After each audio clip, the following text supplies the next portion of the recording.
नमस्कार दोस्तों। 13.8 बिलियन साल पहले जिसे हम अपने ब्रह्मांड के रूप में जानते हैं, उसकी शुरुआत गर्म बिग बैंग से हुई थी। ब्रह्मांड मैटर एंटी मैटर रेडिएशन से भरा हुआ था और अल्ट्रा हॉट, अल्ट्रा डेंस लेकिन एक्सपेंडिंग और कूलिंग स्टेट में मौजूद था।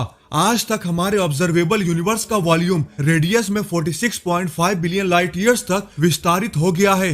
यही वो ब्रह्मांड की लिमिट है जहां से प्रकाश हमारी आंखों तक पहुंचा है, जिसे हम मेजर कर सकते हैं। हालांकि ये बहुत बड़ी दूरी है, फिर भी ये असीम रूप से बड़ी नहीं है। ये महज जो हम देख सकते हैं उसकी सीमाएं हैं, लेकिन उससे आगे क्या है? अनऑब्जर्वेबल यूनिवर्स के बारे में क्या? जिस ब्रह्मांड में हम रहते हैं उसके बारे में हम जो जानते हैं और मेजर करते हैं, उसका यूज करने का क्या कोई तरीका है ताकि इस सवाल का जवाब दिया जा सके कि ब्रह्मांड सीमित है या फिर अनंत है? इस बारे में कि क्या जिसे हम ब्रह्मांड के रूप में जानते हैं वो हमेशा के लिए चलता रहेगा, या क्या वहाँ जो कुछ भी है उसकी कोई सीमा है?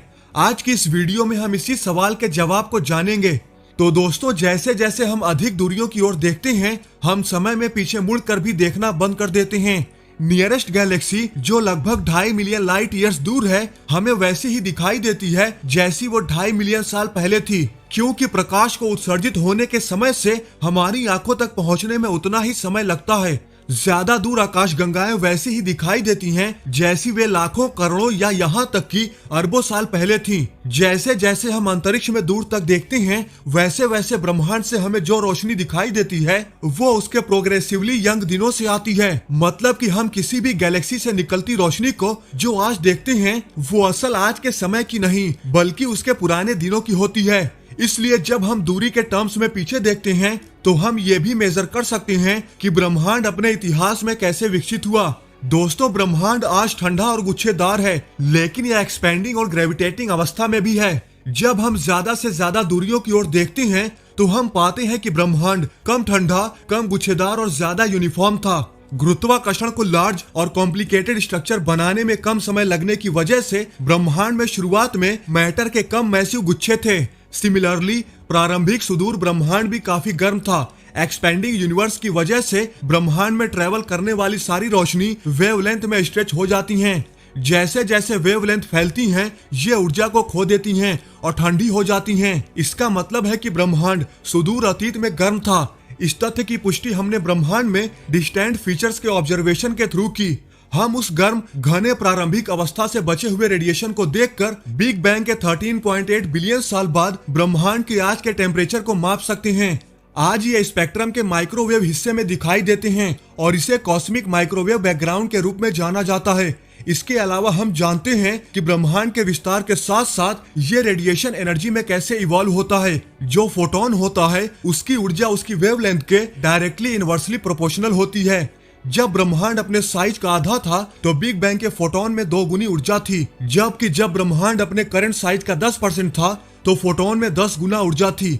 दोस्तों, अगर हम उस समय में वापस जाने के लिए तैयार हैं जब ब्रह्मांड अपने करंट साइज का केवल 0.092% था, तो हमें एक ऐसा ब्रह्मांड मिलेगा जो आज की तुलना में लगभग 1000 गुना से अधिक गर्म था। ब्रह्मांड इतना गर्म था कि इसमें सभी एटम्स आयोनाइज्ड थे। पूरे ब्रह्मांड में सभी मैटर सॉलिड, लिक्विड या गैस के बजाय आयोनाइज्ड प्लाज्मा के रूप में थे। इस अर्ली स्टेज में ब्रह्मांड के बारे में रिमार्केबल प्रॉपर्टीज में से एक ये था कि ये ऑलमोस्ट परफेक्टली यूनिफॉर्म था, लेकिन हाँ, इसके भीतर कुछ क्षेत्र औसत से ज्यादा या कम घने थे। लेकिन सबसे घने यानी सबसे ठंडे देखे गए टेम्परेचर के कॉरेस्पॉन्डिंग सबसे कम घने यानी सबसे गर्म क्षेत्र का एवरेज अमाउंट छोटा है, लगभग 1 पार्ट इन 30,000। ये सितारों, आकाश गंगाओं, गैलेक्सी क्लस्टर्स और कॉस्मिक वर्ल्ड्स में विकसित होने के लिए पर्याप्त हैं, जिन्हें हम आज देखते हैं। ब्रह्मांड को उस समय जैसा था और आज जैसा है, उसे देखने से हमें ये समझने में मदद मिलती है कि यह उस प्रारंभिक अवस्था से कैसे विकसित हुआ जिसमें हम आज रहते हैं। बिग बैंग के 13.8 बिलियन साल बाद अब इसका रेडियस लगभग 46.5 बिलियन लाइट ईयर जितना है। जैसे जैसे समय बीतता जाएगा, ब्रह्मांड की उम्र और आकार बढ़ता जाएगा, लेकिन हम जो देख सकते हैं उसकी एक सीमा हमेशा रहेगी। तो हम ब्रह्मांड के उस हिस्से के बारे में क्या कह सकते हैं जो हमारी ऑब्जर्वेशन की सीमा से परे है? दोस्तों, सबसे पहले तो हमें यह समझना होगा कि ऑब्जर्वेशन की सीमा किसे कहते हैं। ये तो आपको पता ही है कि जहां तक अभी तक हम देख पाए हैं वही हमारा ऑब्जर्वेबल यूनिवर्स यानी कि 93 बिलियन लाइट ईयर्स में जो फैला हुआ है वही हमारे दृष्टिकोण से ऑब्जर्वेबल यूनिवर्स है। लेकिन यहाँ पर सोचने वाली बात यह है कि ये यूनिवर्स पृथ्वी से हमें दिखता है।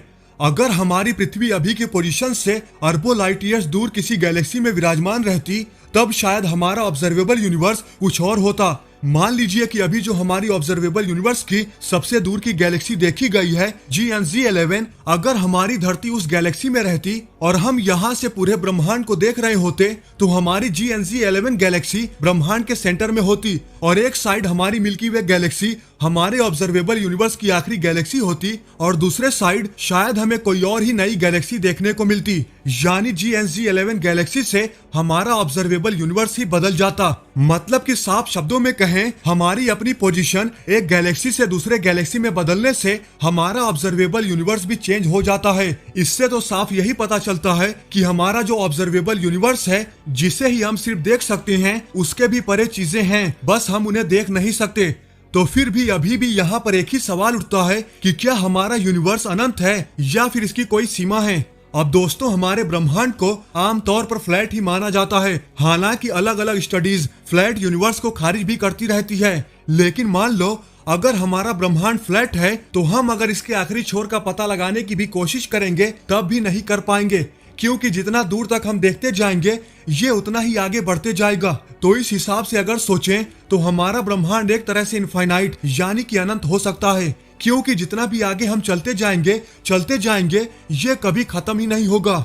लेकिन अगर हमारा ब्रह्मांड फ्लैट नहीं है तो फिर इसकी कहीं ना कहीं कोई सीमा जरूर होगी। वो शायद हमारे ऑब्जर्वेबल यूनिवर्स का आखिरी छोर हो सकता है या फिर आखिरी छोर पर मौजूद लोगों के लिए कोई और ही आखिरी छोर हो सकता है। आखिरी छोर कहीं पर भी हो सकता है। लेकिन फिर यहाँ पर एक सवाल ये उठता है कि आखिर उस आखिरी छोर के परे क्या चीजें हो सकती हैं। तो इसका एक जवाब यही हो सकता है कि अगर हमारा ब्रह्मांड फ्लैट नहीं है तो ये जरूर बंद हो सकता है, यानी कि स्फीयर हो सकता है। और इस स्फीयर यूनिवर्स के परे कोई दूसरा स्फीयर यूनिवर्स भी हो सकता है जिसे हम आमतौर पर मल्टी यूनिवर्स के रूप में जानते हैं। यानी हो सकता है कि हमारे ऑब्जर्वेबल यूनिवर्स के परे कोई दूसरा यूनिवर्स मौजूद हो, और अगर दूसरा यूनिवर्स मौजूद है और वो भी एक्सपेंड कर रहा है तो संभावनाएं काफी बढ़ जाती हैं कि कभी आने वाले किसी समय में किसी दूसरे यूनिवर्स से टकरा जाए। संभावनाएं कुछ भी हो सकती हैं। ब्रह्मांड अनंत हो सकता है, ब्रह्मांड का कोई छोर भी हो सकता है, यहाँ तक कि मल्टी यूनिवर्स भी हो सकता है। वैसे आप लोग इस बारे में क्या सोचते हैं, हमें कमेंट करके जरूर बताएं। तो दोस्तों, आज की इस वीडियो में बस इतना ही। आई होप आपको ये वीडियो जरूर पसंद आई होगी। अगर आपको ये वीडियो पसंद आई है तो लाइक और शेयर करना न भूलें, और ऐसी ही अमेजिंग वीडियो देखने के लिए हमारे चैनल को सब्सक्राइब करना तो बिल्कुल भी न भूलें। तो मिलते हैं नेक्स्ट वीडियो में। जय हिंद।